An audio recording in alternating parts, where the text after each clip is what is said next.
Well, welcome back to English with Chris, and we're reading Frankenstein, or The Modern Prometheus by Mary Wollstonecraft Godwin Shelley, and we're currently up to Chapter 6, read by me, English with Chris.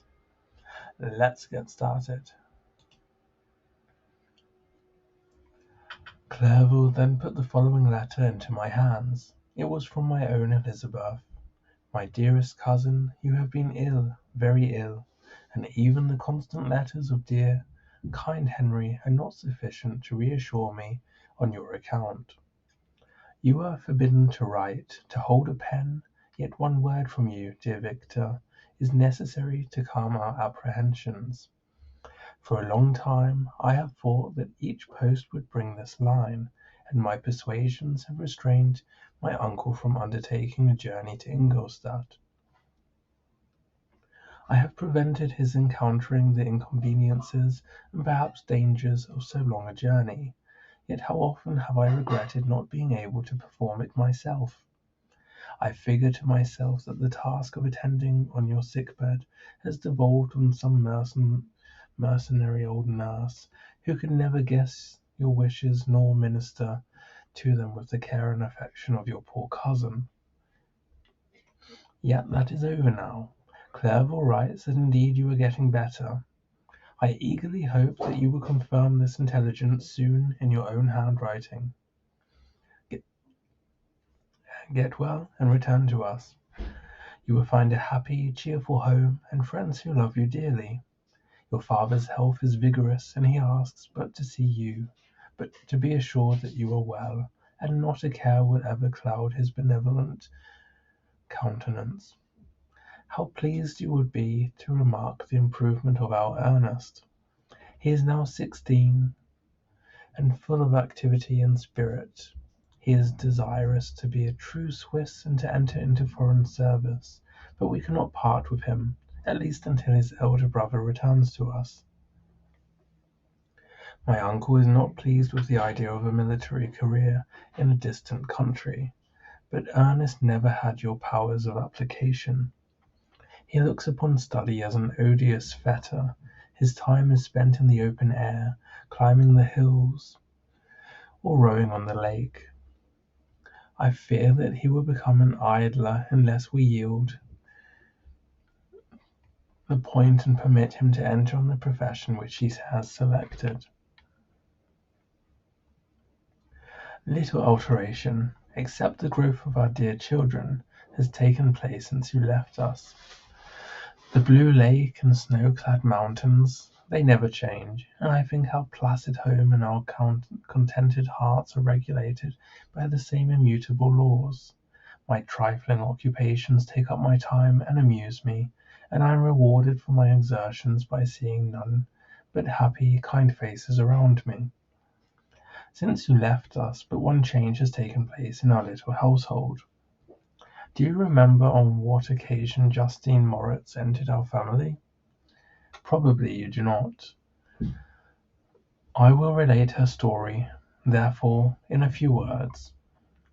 Madame Moritz, her mother, was a widow with 4 children, of whom Justine was the third. This girl had always been the favourite of her father, but through a strange perversity her mother could not endure her, and after the death of M. Moritz, treated her very ill. My aunt observed this, and when Justine was 12 years of age, prevailed on her mother to allow her to live at our house. The republican institutions of our country have produced simpler and happier manners than those which prevail in the great monarchies that surround it. Hence there is less distinction between the several classes of its inhabitants, and the lower orders, being neither so poor nor so despised, their manners are more refined and moral. A servant in Geneva does not mean the same thing as a servant in France and England. Justine, thus received in our family, learned the duties of a servant, a condition which, in our fortunate country, does not include the idea of ignorance and a sacrifice of the dignity of a human being. Justine, you may remember, was a great favourite of yours, and I recollect you once remarked that if you were in an ill humour, one glance from Justine could dissipate it, for the same reason that Ariosto gives concerning the beauty of Angelica. She looked so frank-hearted and happy. My aunt conceived a great attachment for her, by which she was induced to give her an education superior to that which she had at first intended. This benefit was fully repaid. Justine was the most grateful little creature in the world. I do not mean that she made any professions. I never heard one pass her lips. But you could see by her eyes that she almost adored her protectress. Although her disposition was gay, and in many respects inconsiderate, yet she paid the greatest attention to every gesture of my aunt. She thought her the model of all excellence, and endeavoured to imitate her phraseology and manners, so that even now she often reminds me of her. When my dearest aunt died, everyone was too much occupied in their own grief to notice poor Justine, who had attended her during her illness with the most anxious affection. Poor Justine was very ill, but other trials were reserved for her. One by one her brothers and sister died, and her mother, with the exception of her neglected daughter, was left childless. The conscience of the woman was troubled. She began to think that the deaths of her favourites was a judgment from heaven to chastise her partiality. She was a Roman Catholic, and I believe her confessor confirmed the idea which she had conceived. Accordingly, a few months after your departure for Ingolstadt, Justine was called home by her repentant mother. Poor girl, she wept when she quitted our house. She was much altered since the death of my aunt. Grief had given her softness and a winning mildness to her manners, which had before been remarkable for vivacity. Nor was her residence at her mother's house of a nature so to restore her gaiety. The poor woman was very vacillating in her repentance. She sometimes begged Justine to forgive her unkindness, but much oftener accused her of having caused the deaths of her brothers and sister. Perpetual fretting at length threw Madame Moritz into a decline, which at first increased her irritability. But she is now at peace for ever. She died on the first approach of cold weather, at the beginning of this last winter. Justine had just returned to us, and I assure you I love her tenderly. She is very clever and gentle, and extremely pretty, as I mentioned before. Her mien and her expression continually remind me of my dear aunt.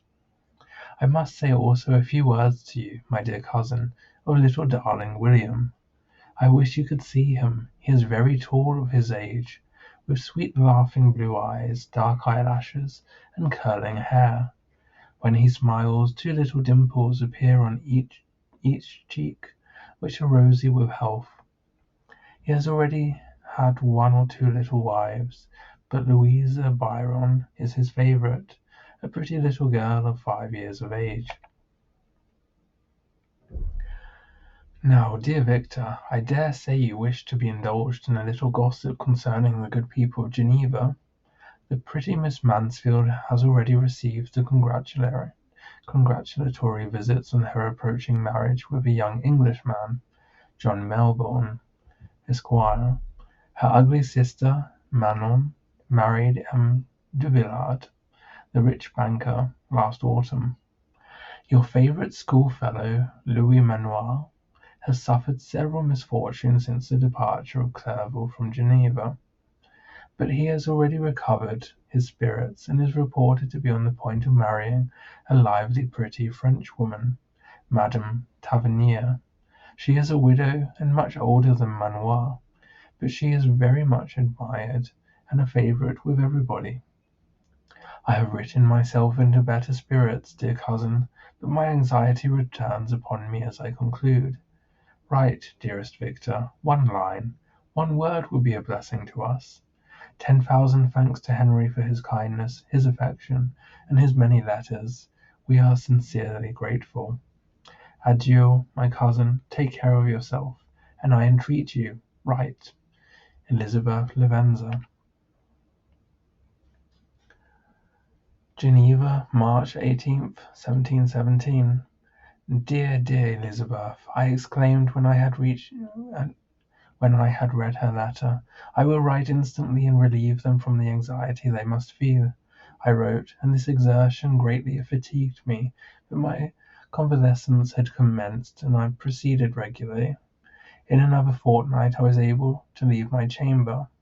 One of my first duties on my recovery was to introduce Clerval to the several professors of the university. In doing this I underwent a kind of rough usage, ill befitting the wounds that my mind had sustained. Ever since the fatal night, the end of my labours and the beginning of my misfortunes, I had conceived a violent antipathy even to the name of natural philosophy. When I was otherwise quite restored to health, the sight of a chemical instrument would renew all the agony of my nervous symptoms.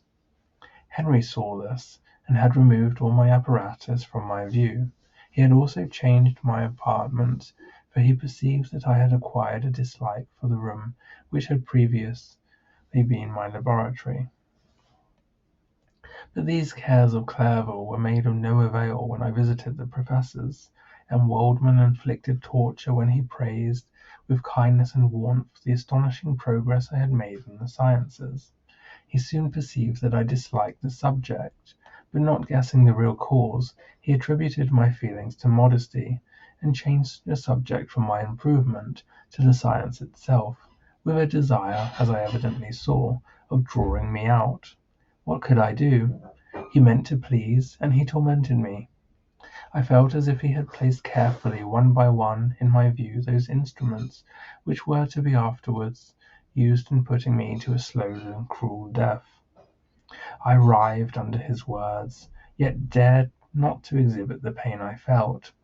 Clerval, whose eyes and feelings were always quick in discerning the sensations of others, declined the subject, alleging, in excuse, his total ignorance, and the conversation took a more general turn.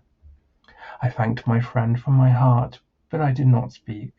I saw plainly that he was surprised, but he never attempted to draw my secret from me, and although I loved him with a mixture of affection and reverence that knew no bounds, yet I could never persuade myself to confide in him that event which was so often present to my recollection, but which I feared the detail to another would only impress more deeply.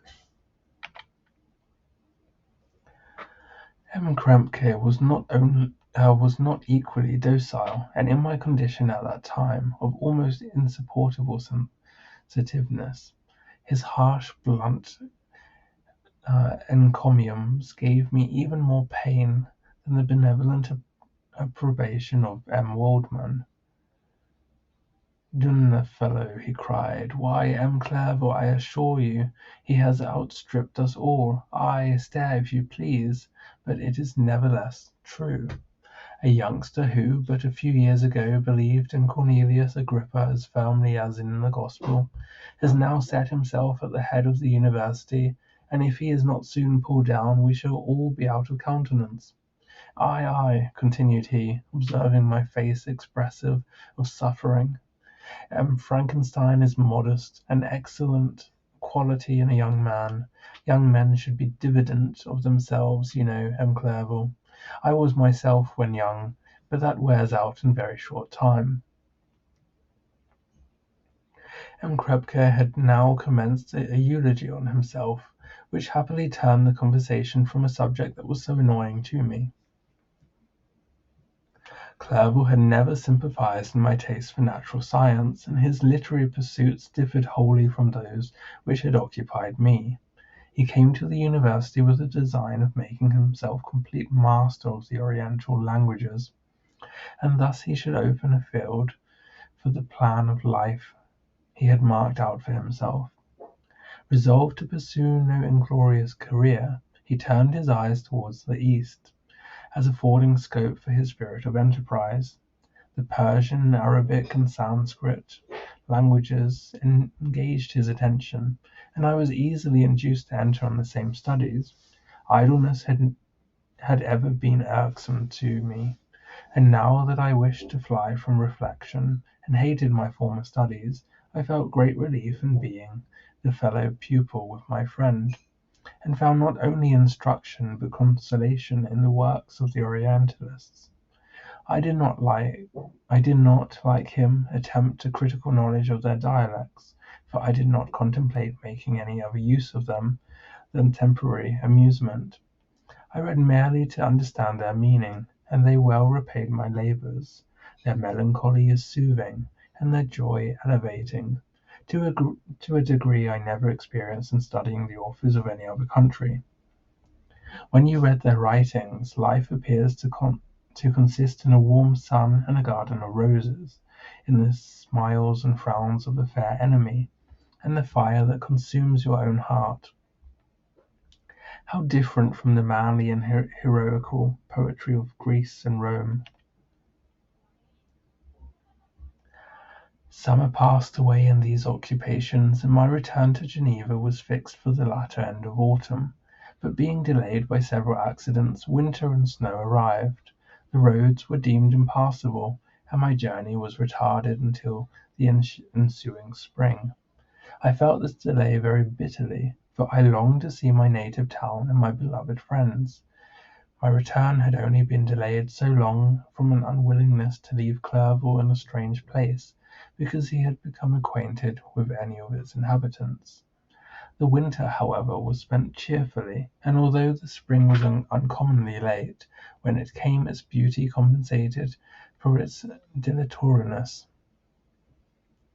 The month of May had already commenced, and I expected the letter daily which was to fix the date of my departure, when Henry proposed a pedestrian tour in the environs of Ingolstadt, that I might bid a personal farewell to the country I had so long inhabited. I acceded with pleasure to this proposition. I was fond of exercise, and Clerval had always been my favourite companion in the ramble of this nature that I had taken among the scenes of my native country. We passed a fortnight in these perambulations. My health and spirits had long been restored, and they gained additional strength from the salubrious air I breathed. The natural incidents of our progress and the conversation of my friend study had before secluded me from the intercourse of my fellow creatures, and rendered me unsocial. But Clerval called forth the better feelings of my heart. He again taught me to love the aspect of nature, and the cheerful faces of children. Excellent friend, how sincerely you did love me, and endeavour to elevate my mind until it was on a level with your own. A selfish pursuit had cramped and narrowed me, until your gentleness and affection warmed and opened my senses. I became the same happy creature who, a few years ago, loved and beloved by all, had no sorrow or care. When happy inanimate nature had the power of bestowing on me the most delightful sensations, a serene sky and verdant fields filled me with ecstasy. The present season was indeed divine. The flowers of spring bloomed in the hedges, while those of summer were already in the bud. I was undisturbed by thoughts which during the preceding year had pressed upon me, notwithstanding my endeavours to throw them off with an invincible burden. Henry rejoiced in my gaiety, and sincerely sympathized in my feelings. He exerted himself to amuse me, while he expressed the sensations that filled his soul. The resources of his mind on the occasion were truly astonishing. His conversation was full of imagination, and very often, in imitation of the Persian and Arabic writers, he invented tales of wonderful fancy and passion. At other times he repeated my favourite poems, or drew me out into arguments, which he supported with great ingenuity. We returned to our college on a Sunday afternoon. The peasants were dancing, and every one we met appeared gay and happy. My own spirits were high, and I bounded along with feelings of unbridled joy and hilarity. Okay, so that concludes chapter 6. Join me next Sunday for chapter 7, and please don't forget to like and subscribe if you enjoyed. And again, apologies for the delay. It's actually quite difficult for me to read some of these longer chapters in one sitting. So anyway, that's my excuse. I will try my best to make sure these will be regularly published every Sunday again. So again, apologies, but they will hopefully be more consistent from now on. Okay, take care everyone, all the best, and bye for now. Bye bye.